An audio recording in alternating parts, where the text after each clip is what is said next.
Au Mali, et plus particulièrement dans la capitale Bamako, la crise de carburant n'épargne aucun secteur, et encore moins celui des médias. Depuis plusieurs jours, voire plusieurs semaines, de nombreux organes de presse font face à de graves difficultés pour maintenir leurs activités. Entre suspension de programmes et réduction des horaires de diffusion, la situation devient de plus en plus préoccupante. L'impact est énorme. Donc, nous tous, dans l'ensemble, on est aussi impactés. Mandé TV est aussi fortement impacté comme pas mal d'autres télés dans le même cas. Ce qu'on a dû faire, c'est déjà de pouvoir revoir le traitement de certains sujets, revoir comment on met certains projets en stand-by. Par exemple, tous ces sujets qui nécessitent grands moyens d'investigation. Aujourd'hui, quand même, on fait en sorte qu'au niveau de la rédaction et au niveau de la régie, même du studio, ces trois points essentiels quand même sont sous panneaux solaires.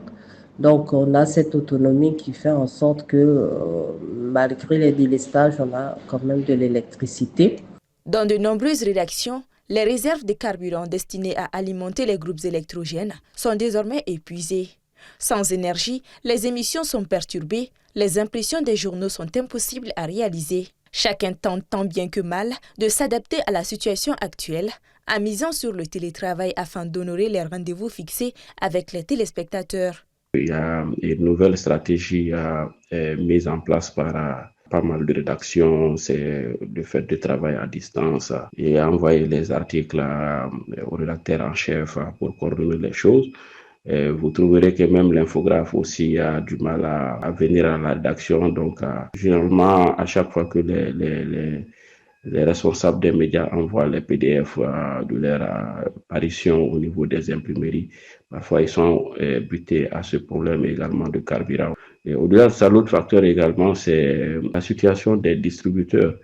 C'est-à-dire que ceux-là qui ont en charge d'acheminer les journaux des abonnés. Et ils ont aussi le même souci. C'est une situation qui est là et à chaque fois qu'une situation intervient, il faut s'adapter. Face à cette crise, certains médias n'ont d'autre choix que de diffuser uniquement en ligne. Des patrons de presse soulignent l'urgence de trouver une solution rapide avant que la situation ne leur fasse perdre des contrats d'envergure. Mais tous s'accordent à dire qu'il devient urgent de trouver une solution durable pour éviter une paralysie totale du secteur médiatique. Depuis plusieurs jours, le même décor s'impose dans les rues de Bamako.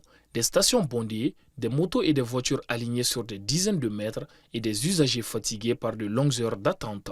Pourtant, plusieurs citernes ont été livrées, censées soulager la tension autour du carburant. Mais sur le terrain, les longues files demeurent. Dans certaines stations, les conducteurs patientent depuis l'aube. D'autres choisissent de rester sur place plusieurs heures, espérant obtenir quelques litres avant la rupture. Face à la difficulté d'accès aux produits, le marché noir reprend de plus belle, avec des prix qui grimpent bien au-delà du tarif officiel. Cette situation perturbe le quotidien des habitants. Transport ralenti, activité économique au ralenti et circulation de plus en plus compliquée dans plusieurs quartiers.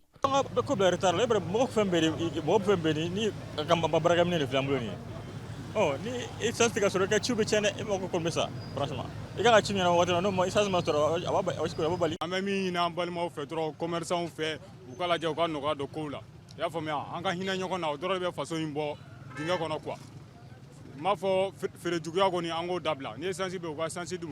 Les routes menant aux stations sont souvent bouchées, provoquant d'importants embouteillages, surtout aux heures de pointe. Malgré les efforts annoncés pour rétablir un approvisionnement régulier, la capitale donne toujours l'image d'une ville en attente. Entre espoir et frustration, les Bamakois souhaitent simplement voir le retour à la normale dans les plus brefs délais.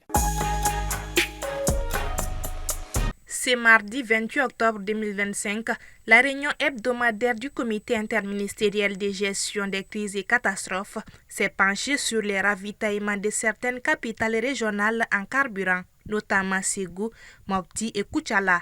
Des dispositions urgentes sont envisagées pour approvisionner ces régions fortement touchées par la crise. Faudrait-il les rappeler, à Ségou et à Mopti, le carburant est introuvable depuis près d'un mois. Dans les stations-service, les pompes sont à sec et les coupures d'électricité s'ensuivent. Les habitants de ces régions sont toujours en attente d'approvisionnement en carburant.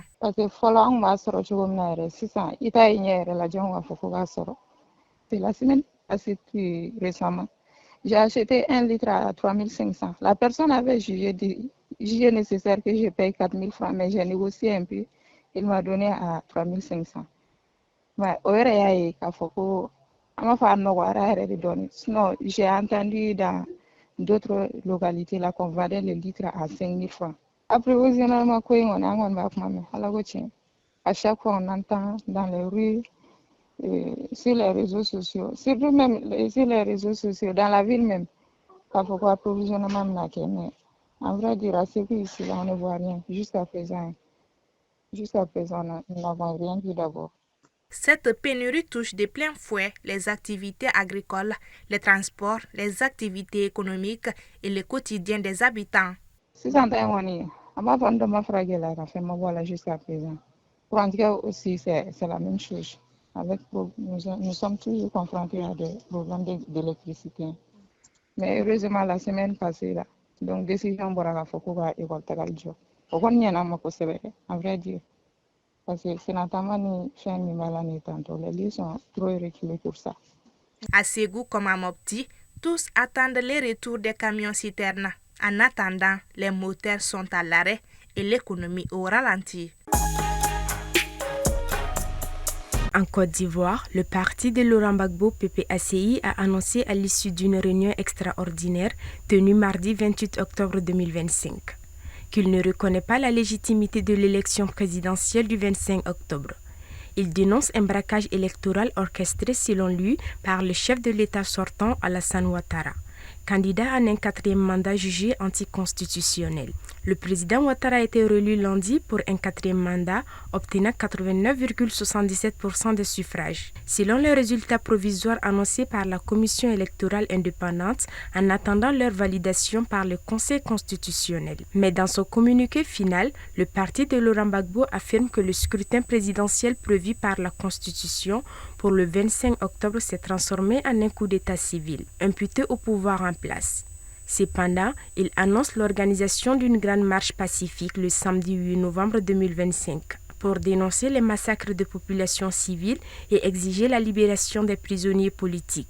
Le PPACI accuse les autorités d'une violente répression et avance un bilan de 23 morts en octobre.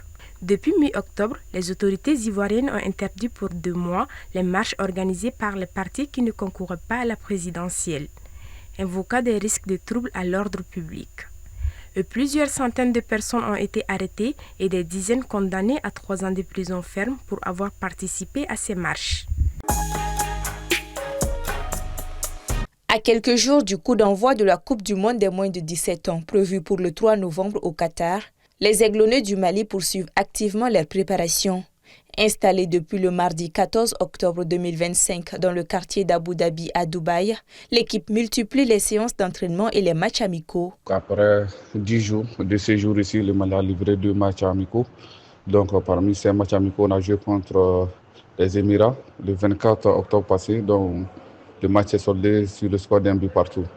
Et après le 28, on a joué contre les États-Unis qu'on a battu 3-1. Voilà les 2 matchs que les aiglonneux ont pu faire pour le moment, même si déjà il y a un 3e match qui est en gestation, normalement qui doit se jouer ce samedi même contre une équipe locale sur place ici. Et après ce 3e match-là, le Mali va quitter Abu Dhabi, le 1er. Voilà, pour rejoindre le Qatar. Autant de préparatifs qui témoignent de la volonté des Maliens de faire mieux que les éditions 2015 et 2017, où l'équipe malienne a été finaliste. Pour notre interlocuteur, le staff, de même que les équipes, reste serein. Dans l'ensemble, je pense que tout va bien, le groupe vit bien, le moral est au beau fixe. Et voilà, dans l'ensemble, je pense qu'on n'a pas à se plaindre. Voilà, nous sommes avec 21 joueurs ici et parmi les 21 joueurs, pratiquement 15 ou 16 déjà ont tous joué. Voilà, donc pour le 3e match aussi, donc il y aura des changements aussi du côté, comme le sélectionneur a dit. Il va faire jouer tout le monde, voir le niveau de tout le monde, au moins que tous les jours 90 minutes avant la Coupe du Monde. Les Aiglonnés évolueront dans le groupe L aux côtés de la Nouvelle-Zélande, de l'Autriche et de l'Arabie Saoudite. La compétition débute le 3 novembre et le Mali sera sur le terrain dès le 5 novembre pour affronter la Nouvelle-Zélande lors de son premier match.